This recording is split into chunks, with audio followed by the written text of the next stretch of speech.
5 बातें, जिन बातों से घर में दरिद्र आता है। नीति शास्त्र में लिखा है कि जिसके घर में ये 5 बातें होती है उसके घर में दरिद्र आकर बैठ जाता है। कौन कौन है 5 बातें? थोड़ा ध्यान से सुनो, सीधे होकर। कुचेलिनम दंतमलोपधारणम बहवासनम निष्ठुर भाषणम च सूर्योदय चास्तामिति शयानम विमोच्यति श्री यदि चक्रपाणी। नीति शास्त्र कहता है यदि वो विष्णु भगवान ही क्यों न हो, चक्रपाणी जिसके हाथ में चक्र सुदर्शन है विष्णु भगवान ही क्यों न हो, लेकिन ये 5 गलतियां करेंगे तो उनको भी लक्ष्मी छोड़ कर चली जाती। कौन कौन 5 गलतियां? कुचेलिनम, जो मैले वस्त्र पहनता है, गंदे वस्त्र पहनता है, कपड़ों में गंदगी लगाए रहता है, ये नाक छिनक कर कपड़े में चिपका लेता है, मक्खियां बिदबिदाती रहती हैं, जो कपड़ों को धोता ही नहीं है कई दिनों तक, उस व्यक्ति को लक्ष्मी छोड़कर चल देती है, दरिद्र उसके हाथ आए। आज संकल्प लेना, साफ कपड़े पहनना, क्लीन कपड़े।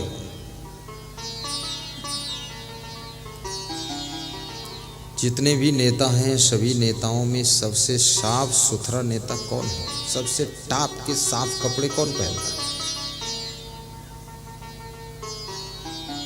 एकदम ठीक ठाक। तो किस पद पर पहुंचा वो? प्रधानमंत्री। सबसे टॉप पद पर गया है।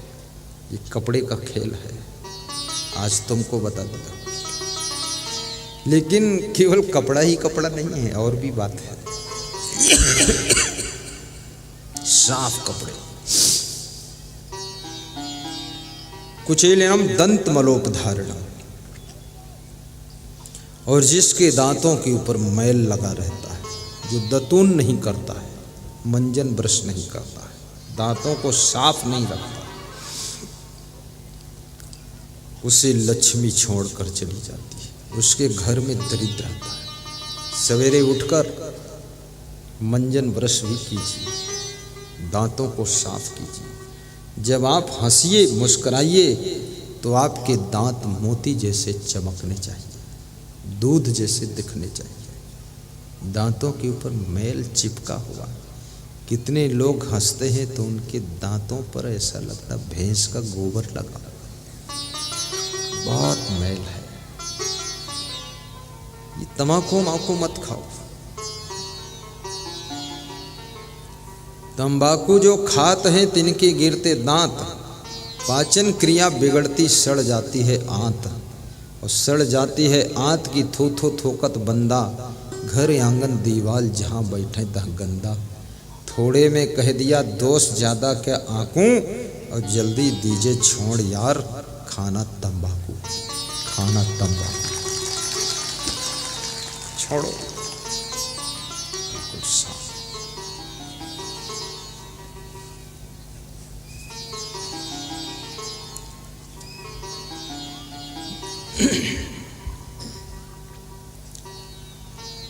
बहवासनम।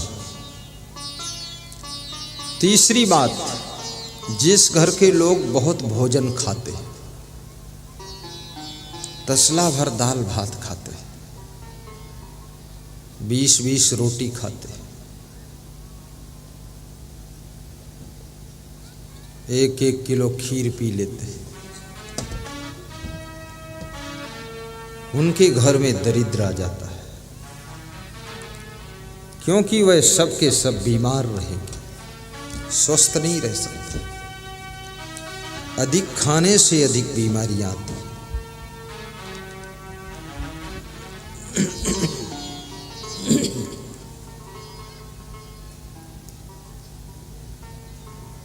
कम भोजन करो, अल्पाहारी बनो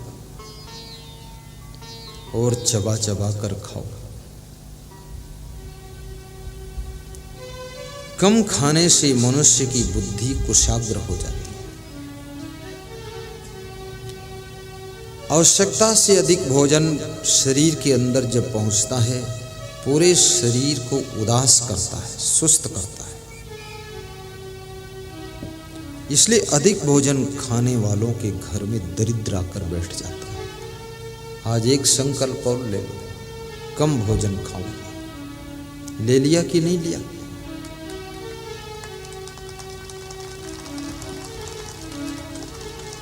महिलाओं ने भी ताली बजाई है, इन्होंने भी लिया है संकल्प, आज कम खाऊंगी, कल से फिर डबल खाऊंगी।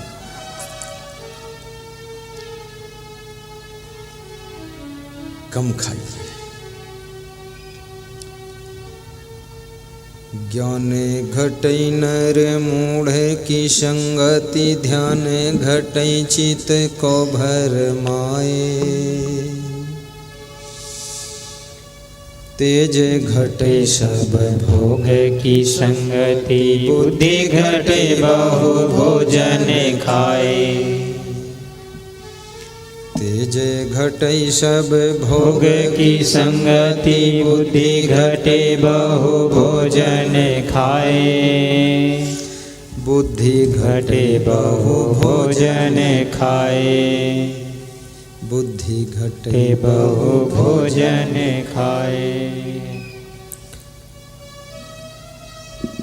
कम भोजन करने से बुढ़ापा देर में आता है।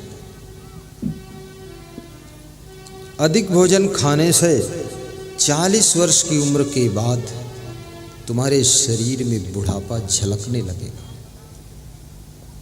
बड़ी शर्त है ये। मेरा गुरु 100 साल का है, लेकिन अभी लगते हैं कि 50 साल के हैं। बहुत तंदुरुस्त है। मैंने कहा गुरुजी कमजोर नहीं हुए? बोले कम खाता हूं इसलिए कमजोर नहीं। अधिक खाता तो कमजोर हो जाता। बुद्धि घटे बहु भोजन खाए। प्रेम घटै नित ही कुछ मांगत, माने घटै नित पर घर जाए। दयाल काहे सुनर नर मूरख, पाप घटे हरि के गुण गाए।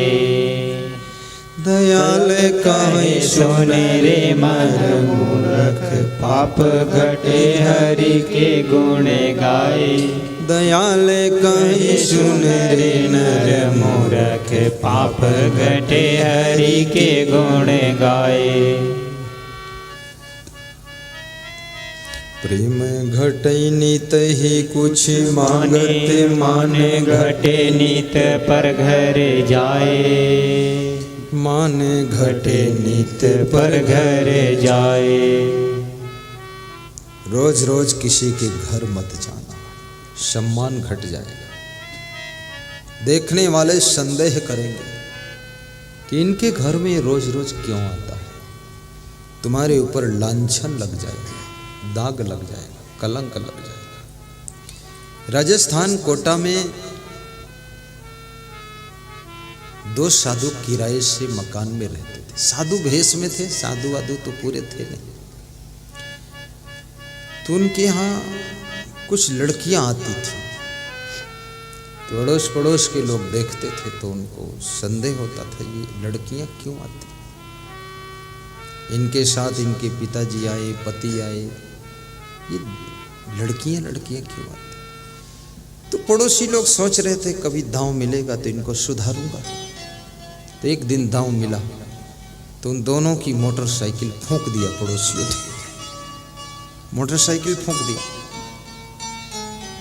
तो उन्होंने कहा क्यों फूंका? बोले कभी दांव मिलेगा तुम दोनों को भी फूंक दूंगा। बोले क्यों फूंक दोगे? बोले देखे देखा नहीं जाता, इतना गलत काम। उनके साथ बैठो मत, जिनके साथ बैठने से तुम्हारे चरित्र पर कलंक लग सकता है। उस गली में निकलो मत, जिस गली में निकलने से तुम बदनाम हो सकते हो। उस सामान को हाथ में पकड़ो मत, जिसको पकड़ने से तुम्हारा नाम खराब हो सकता है।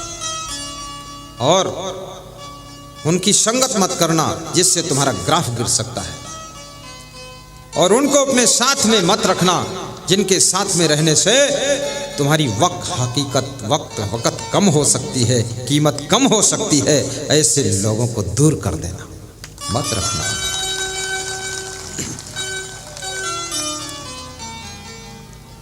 मैं तो इन चीजों में बहुत सावधान रहता हूं, क्योंकि सम्मान को बनाना बड़ा कठिन होता है और सम्मान को खोना बहुत आसान होता है।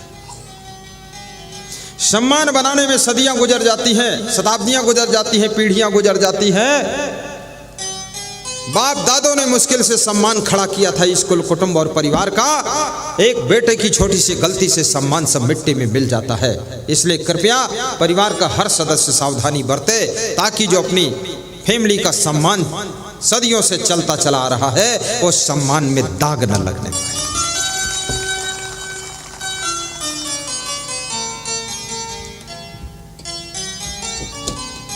वाह वाह, बहुत बड़ी चीज है।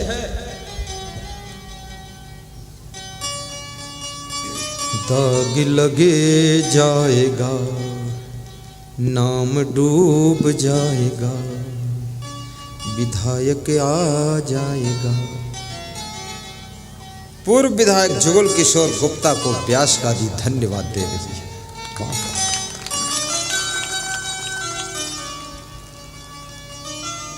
बहुत बुजुर्ग हो गए। वाह वाह, धन्य हो बाबा। बैठो। इस क्षेत्र के लिए जिन्होंने बहुत मेहनत किया है,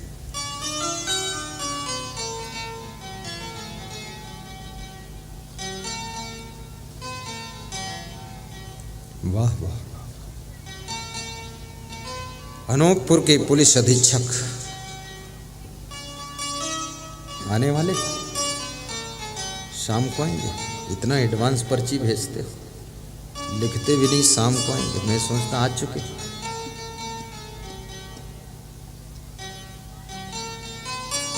मत भेजा करो। प्रवचन हो रहा कि तमाशा समझते हो? बोलो दरोगा जी, यहाँ पर्ची भेज कर डरवाते हो हमको।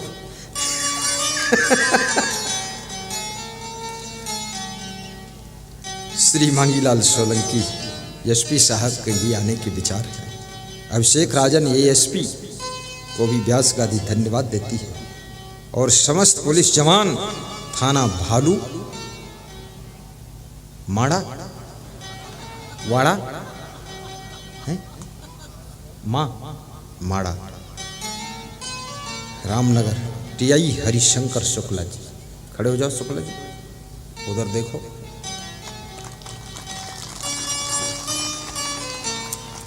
वाह वाह। शुक्ला जी भी मजेदार है, भोला भाला है। तो ये अहंकार नहीं है कि मैं टीआई हूँ, टाइट कर दूंगा। वो समझ रहे गुरुदेव सबको राइट कर रहे हैं, अब टाइट की जरूरत कम पड़ेगी।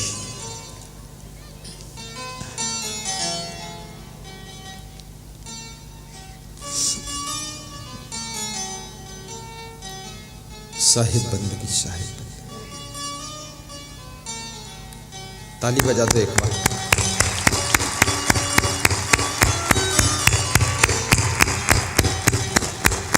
बजाते रहो। हाँ बस, लोग कहेंगे पागल है ये सब। बजाते रहो। वाह वाह, साहिब बंदगी। तो तीसरी चीज बहवाशनम, बुद्धि घटे बहु भोजन खाए। बहुत भोजन खाने से बुद्धि घट जाती है, इसलिए कम भोजन खाना और थोड़ा व्यायाम भी करना, थोड़ा पैदल भी चलना। पैदल चलने से 43 रोग समाप्त होते हैं, और योगा करने से एक भी रोग नहीं रहता है। कम खाने से शरीर निरोग रहता है, अधिक खाने से शरीर कभी स्वस्थ नहीं रहता है। बुद्धि का स्मरण घट जाता है। हंसने से मेमोरी स्ट्रांग होती है, दुखी रहने से बुद्धि कम हो जाती है, चिंता करने से शांति और स्वास्थ्य दोनों नष्ट हो जाते हैं, टेंशन करने से प्रसन्नता का विनाश होता है और सुंदरता का विनाश होता है। जितना ज़्यादा टेंशन करोगे बदसूरत होते चले जाओगे।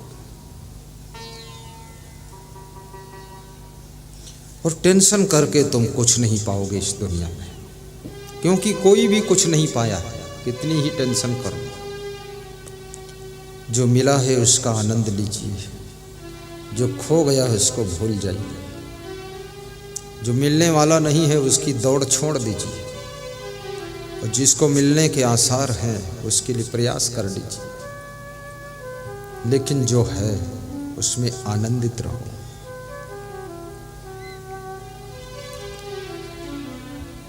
जो बेटा है उसके साथ एडजस्टमेंट बनाओ, जो बहू मिली है उसके साथ सेटलमेंट करो। ज़्यादा उलझोगे कुछ उपलब्धि नहीं होगी, बल्कि नुकसान ज़्यादा होगा।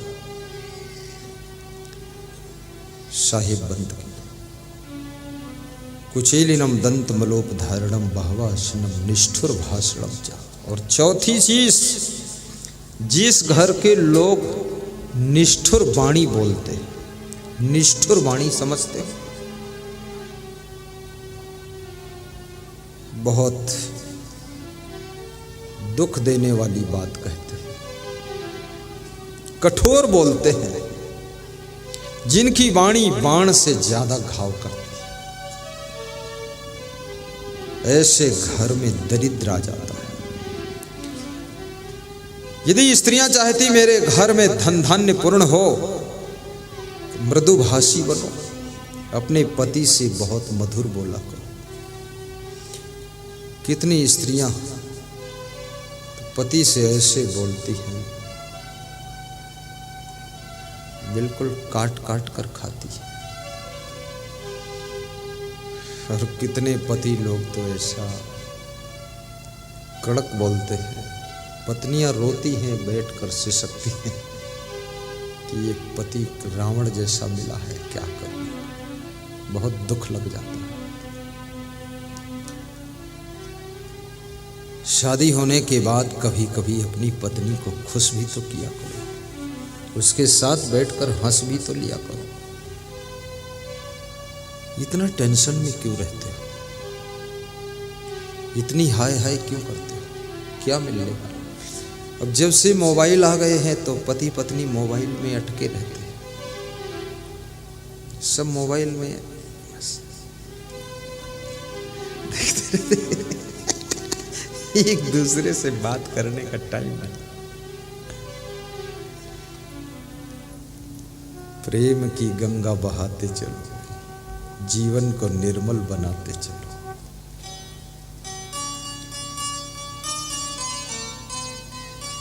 धन्य हो।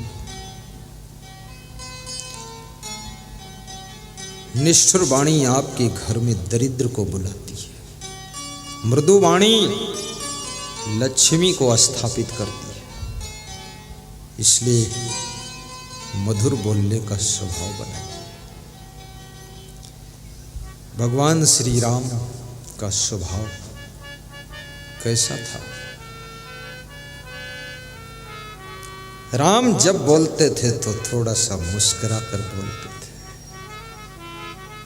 देखना, वाणी को यदि प्रभावशाली बनाना है, मधुर बनाना है, तो खुश होकर के बोलिए, प्रसन्न होकर बोलिए, थोड़ा मुस्कुरा कर बोलिए। आपकी वाणी अमृत वाणी हो जाएगी। जब केवट ने नाव लाने से मना किया है तो राम कैसे बोलते हैं? कृपा सिंधु बोले मुस्काई, करु जेहि तव नाम न जाई। हे केवट तुम वही करो जिससे तुम्हारी नाव सुरक्षित रहे। केवट ने कहा मैं चरण पखार लूंगा तो नाव बच जाएगी। तो भगवान स्वयं कहते हैं यदि ऐसा है तो बेगियानो जल पाई पखारू होत विलंभ उतारहु पारू। जल्दी जल लाइए, चरण पखारिए, देर हो रही है, मुझे गंगा पार कीजिए। केवट ने कहा प्रभु 14 साल का वनवास है, 1 साल यहीं रह लोगे तो क्या फर्क पड़ता, 14 साल बिताना है आप, देर किस बात की। कोई लक्ष्य तो है नहीं, खाली वनवास में 14 साल काटना है। राम ने कहा भगवान वही होता है जो कभी लक्ष्य विहीन नहीं होता। इस वन के अंदर भी मेरा बहुत बड़ा लक्ष्य है, इस वन को शांत वन बनाना है, यहाँ राक्षसों का प्रभाव खत्म करना है, जिसके लिए 14 वर्ष मुझको लगेंगे। बड़ी योजना बनानी है, राक्षसों का विनाश करना है, साधु संत ऋषि मुनि सज्जनों को शांति प्रदान करना है। इसलिए मुझे देर हो रही है, यहाँ टाइम नहीं पास करना है। भगवान समझाते हैं कि टाइम पास करने की आदत को छोड़ दो। भगवान को भी देर हो रही, वो कह रहे हैं देर हो रही।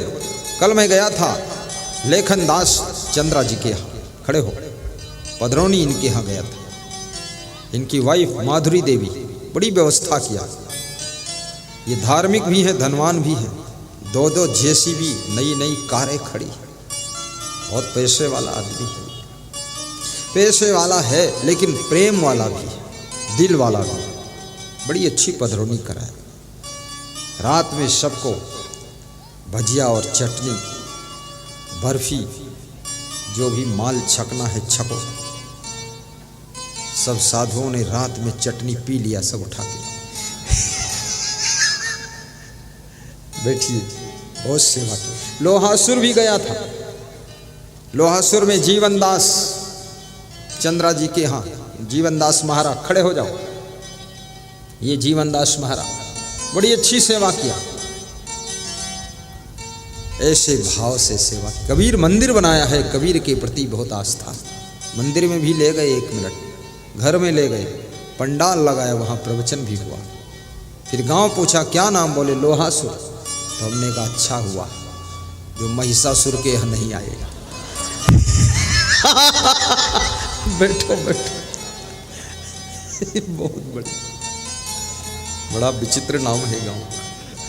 एक और सज्जन के यहाँ मैं गया, कौन गांव था, जोगी टोला में गया, मेढ़ई दास के यहाँ।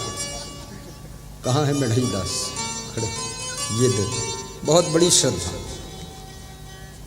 बड़ा सुंदर चरण पूजा किया, आरती वंदन किया, थोड़ा सत्संग सुनाया।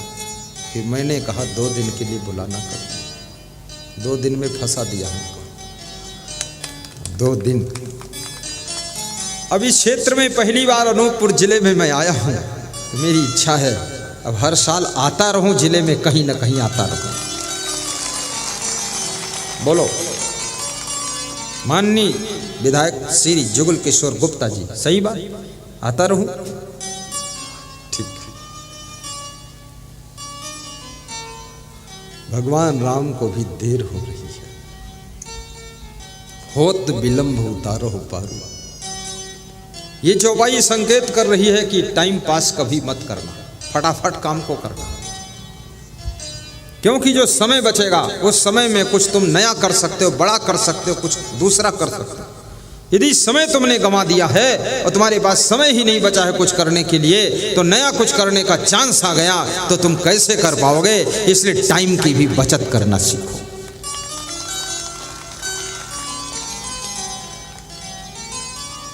अभी जब यहां व्यास गादी पर आ रहे थे, श्री हीरा चंद्रा जी पटवारी साहब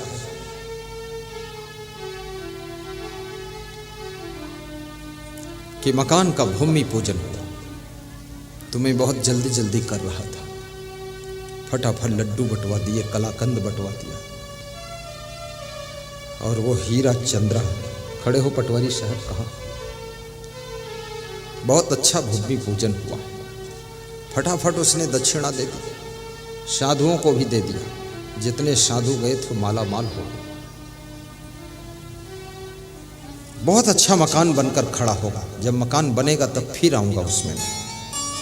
श्री राम रतन जी चंद्रा, उन्होंने भी चरण पूजन के लिए अपने नए मकान में बुलाया, लेकिन मैंने कहा देर हो रही। श्री पूरन जी ने कहा एक और मकान है। तुमने कहा बस 1:30 बज गया है, व्यास गादी पर हजारों लोग इंतजार कर रहे हैं, होत विलंब, पार करो जल्दी।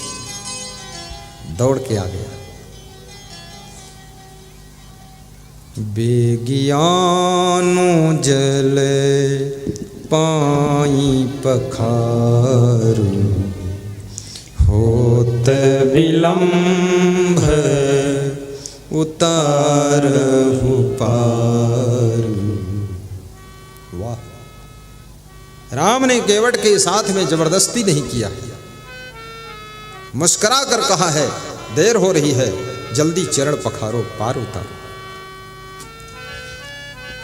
केवट ने चरण पखार लिया, नाव पर बिठा लिया, लेकर चल दिया। जब उस पार कर दिया तो राम के मन में संकोच आ गया कि उतराई भी तो देना चाहिए। उतरी ठाड़ी भय सुरसरी रेता, सिय राम बहु लखन समेता। केवट उतरी दंडवत कीन्हा, प्रभु ये सकुच मैं कछु नहीं देखा। उतराई, गंगा से पार करने वाले केवट को उतराई देने के लिए राम संकोच कर रहे हैं। सीता जी अंगूठी उतार कर दे देती हैं कि अंगूठी दे दो मेरे राम, तुम संकोच मत करो। जो पत्नी अपने पति को संकोच से मुक्त कर देती है वो सीता के समान होती है, और जो पति को हमेशा संकोच में डाल देती है वो फिर कौन है? पता लगा लेना, मैं नहीं बताऊंगा। पति को संकोच में मत डालो। केवट उतर दंडवत कीन्हा, प्रभु ये सकुच मैं कछु नहीं देखा। गंगा पार उतारने वाले केवट को राम अंगूठी दे रहे। संत महात्मा तो आपको भव सागर से पार करने वाले, इनको भी कुछ उतराई देना चाहिए। उतराई में दक्षिणा देना चाहिए, और दक्षिणा में प्रथम दक्षिणा अपने अवगुण दान करना चाहिए। जब अवगुण दान करोगे तभी भवसागर से पार हो जाओगे। और तुम्हारे पास में अवगुणों की क्या कमी है? बड़ा लंबा चौड़ा स्टॉक है सभी के पास। 2-4 अवगुण दे भी दोगे, फर्क क्या पड़ेगा? अवगुण, और अवगुण के साथ में जब तुम धन दान करते हो तो वो धन दान 1000 गुना पुण्य तुमको प्रदान करता है। अगर अवगुण दान नहीं किया और खाली धन दान किया तो केवल धन दान का 1 गुना पुण्य मिलता है। अवगुण के साथ में जब धन दान कर देते हो तो हजारों गुना ज्यादा पुण्य प्राप्त होता है।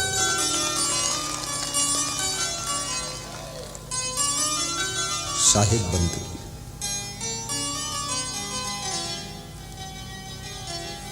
वाह वाह,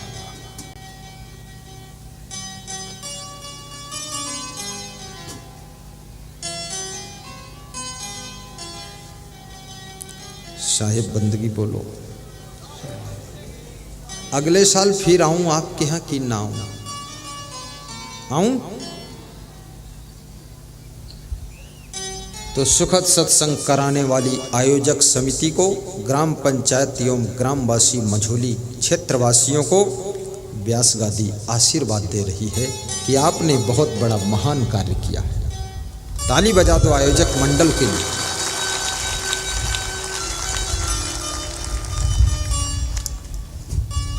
वाह वाह।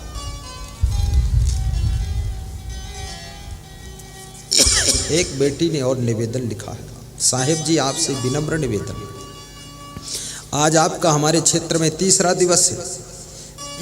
इसके बाद पता नहीं तुम कब आओगे। सुनहला अवसर ना मालूम कब मिले। इसलिए आज ही ये कथा सुना दो, तुरंत का दान महाकल्याण। सब अपना अपना निवेदन रख लें। एक और निवेदन आया है। ग्राम मझौली, ग्राम निमहा में कोल माइल्स में हमार पूरा जमीन ले लिया है। कालीन ने हम सब पर ग्रामवासी को नोटिस दे दिया। अतः हम ग्राम मझौली, ग्राम निमहा वाले हम सब कहाँ जाएं? अतः श्रीमान जी, राष्ट्रीय संत साहब जी, निवेदन है, पूरा जमीन कालरी में चली गई। अब ये हम सब कहाँ जाएं? कृपा करके हम सबको रास्ता बताएं। तुम सब हमारे साथ चले जाओ।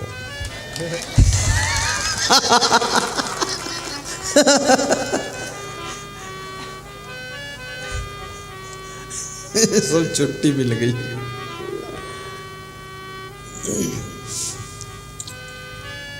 साहिब बंदगी, साहिब बंदगी। तो चौथी चीज है निष्ठुर भाषण। बाबा मुस्कुराइए। जिसका भाषण निष्ठुर है उसके घर में दरिद्र आ जाता है। और पांचवी बात, सूर्योदय चास्तामिते शयानम। जो सूर्योदय के समय सोता है और सूर्यास्त के समय सोता है उसके घर में दरिद्र आ जाता है। इसलिए सूर्यास्त के समय कभी मत सोना। कभी बीमार हैं वो बात अलग है, लेकिन स्वस्थ दशा में सूर्यास्त के समय सोने का मतलब है अब तुम्हारे भाग्य को भी अस्त हो जाना पड़ेगा। सूर्यास्त के समय नहीं सोना चाहिए। सूरज निकले घर छोड़कर निकल जाओ। कितने लोग कभी देर में सोए हैं, 12 बजे, 1 बजे, 2 बजे, तो देर हो गई जागने में, कोई बात नहीं, ये तो अपवाद रूप है। लेकिन डेली की आदत बना रखी 9 बजे तक सोना, 8 बजे तक सोना, तुम्हारा भाग्य भी सोता रहेगा। सवेरे जो जाग नहीं सकते हैं उनका भाग्य भी नहीं जाग सकता है। सुबह जो सोते रहते हैं 9 बजे तक उनका भाग्य जिंदगी भर सोता रहता है।